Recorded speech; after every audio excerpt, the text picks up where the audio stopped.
Good morning mga panangaliga vlogs, pabonus today, June 28. Guide na to karon nga layo sa 0 si 9, pwede na 0, pwede na ay 9, pwede ninyo ubanon kay usay mag-uban po na sila.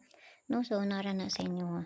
So mamasin na sa karon nga adlaw, nakakwanta sa pabonus na to diri nga akong gikuan ha, kay nga to ang Bisper is 98 pod.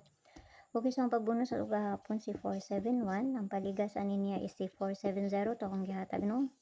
Muna tong paligas gahapon no. Ato ang pabonus gahapon. Okay? So, tanaw na po niya na itong sa maayo ani ron. Sa makakanta. So, 83 ang atong Bisper na ito karong nga adlaw ha. Nakapayas na siya dito sa Inday. At doon na ninyo dito. Basi ganahan mo sa pamari sana no. 830, 831, 832, 833, 834, 835. Ang sunod niya 837, 838 o si 839. So, muna itong Bisper na ito karong nga adlaw.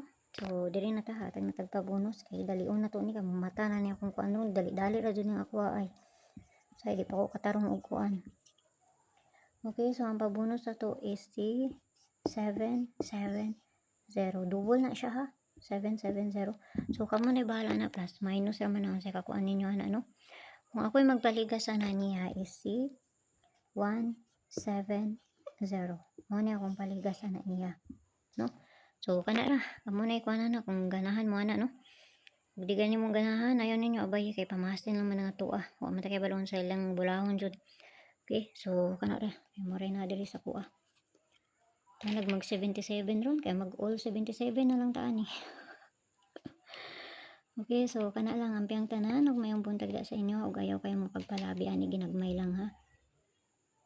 So kana ra kay mo rin na diri sa kuha. Dali-dali ra ni ako kay pamata na po niya ako ang kuan ron. Okay? So, ang piyang tanan. Magkana ra. Bye-bye.